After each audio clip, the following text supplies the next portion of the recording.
Hey everyone, welcome back to the channel. Imagine waking up one ordinary morning, reaching across the bed for the warmth of the man you've loved for 15 years, only to find cold sheets and an empty space where he should be. No note, no goodbye, just gone. If that sounds like the start of your worst nightmare, stick with me because today's story is one that will pull at every heartstring you have. It's about love, loss, the darkness that swallows you whole, and the unexpected light that finds you on the other side. If you've ever faced a heartbreak that made you question everything, hit that like button right now and subscribe for more real-life stories that remind us we're never truly alone. Let's dive in. My name is Elena, and 6 months ago, my world shattered in the quietest way possible. Mark and I had built what I thought was an unbreakable life together. We met in college, two broke dreamers with big plans. He wanted to open a small bookstore cafe where people could lose themselves in stories and good coffee, and I wanted to teach art to kids who needed a spark of color in their lives. We got married young, had our beautiful daughter Lily when we were barely scraping by, and somehow, through late night shifts and endless sacrifices, we made it work. Our little house on Maple Street wasn't fancy, but it was filled with laughter, Sunday pancakes, and the kind of love that feels like home. Mark was my rock, tall, gentle, with laugh lines that deepened every time Lily told one of her silly jokes. He'd kiss my forehead every night and whisper, "We've got this, Elle."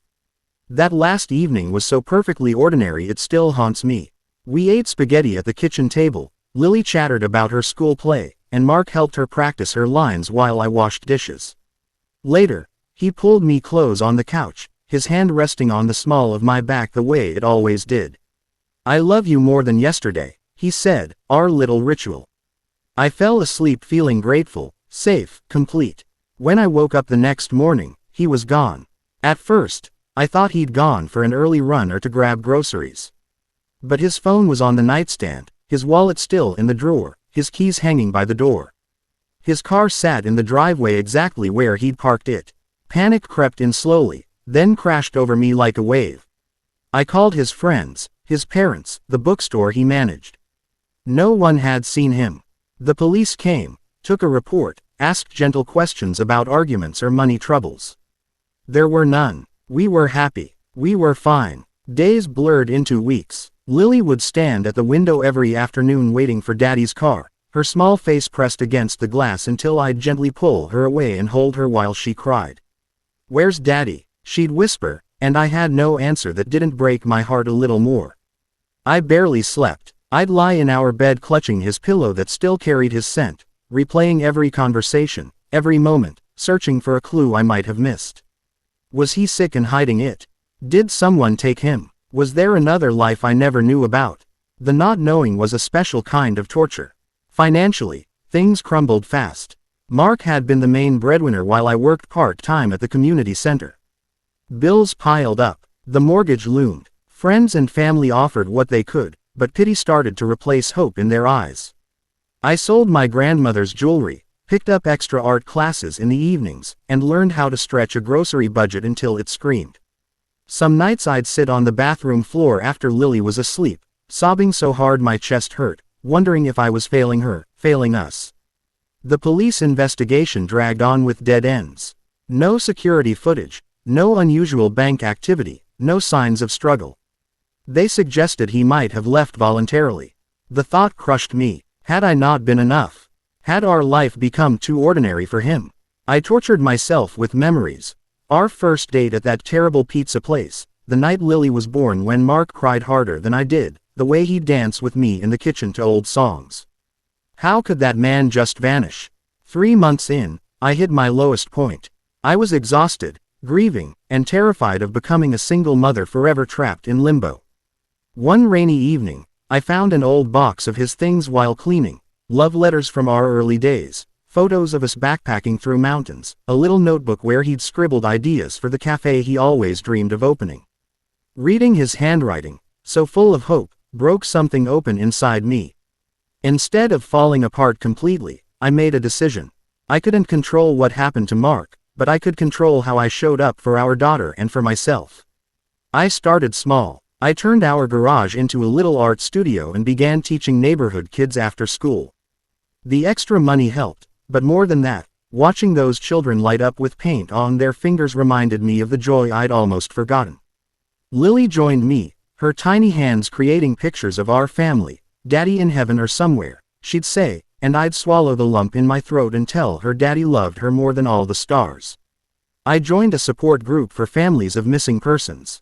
There, I met others carrying the same heavy silence, and for the first time, I didn't feel so alone. We shared stories, cried together, and slowly learned to carry the weight instead of letting it drown us. I also started writing. Late at night, after Lily was asleep, I'd pour my heart onto paper, letters to Mark one knew he'd never read. I wrote about missing his terrible dad jokes, the way he made the best grilled cheese, how proud I was of the man he was. Writing became my lifeline. It helped me remember the love instead of just the loss. Then, 6 months after he vanished, everything changed. I was sorting through old mail when I found an envelope postmarked from a small town 3 hours away, addressed in handwriting that made my knees buckle.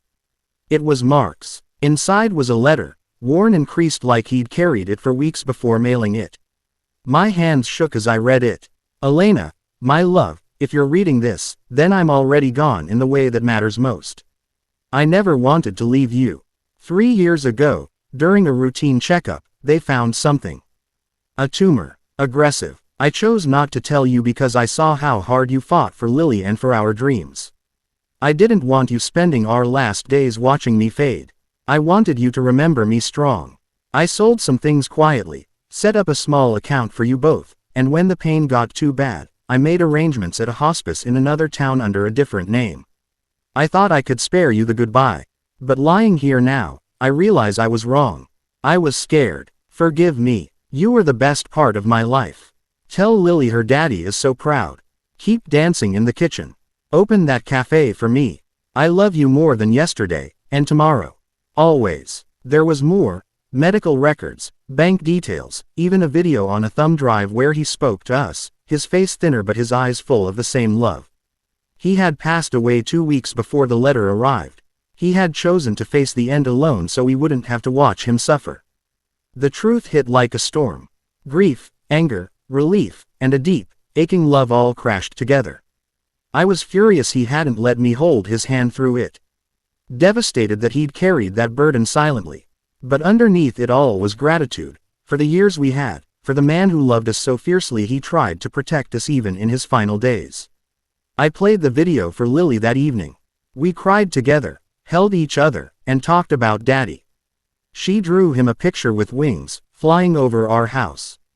The next day, I took the first steps toward the future he wanted for us. With the account he'd set up and the strength I'd found in those hard months, I started the paperwork for the cafe bookstore. Friends from the support group showed up to help paint walls.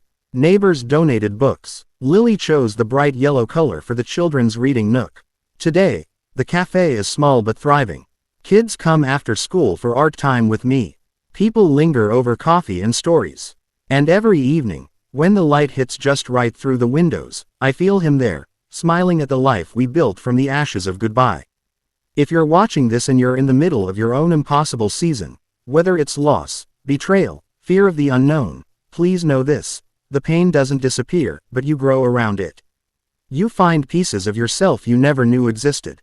You learn that love doesn't end when someone leaves, it transforms and carries you forward.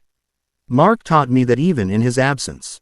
Thank you for staying with me through this story. If it touched your heart, please like this video, subscribe, and turn on notifications so you never miss the stories that remind us how strong we really are. Share your own experiences in the comments. I read every single one. You are seen, you are loved, and you will get through this. Until next time, keep holding on to hope. We've got this.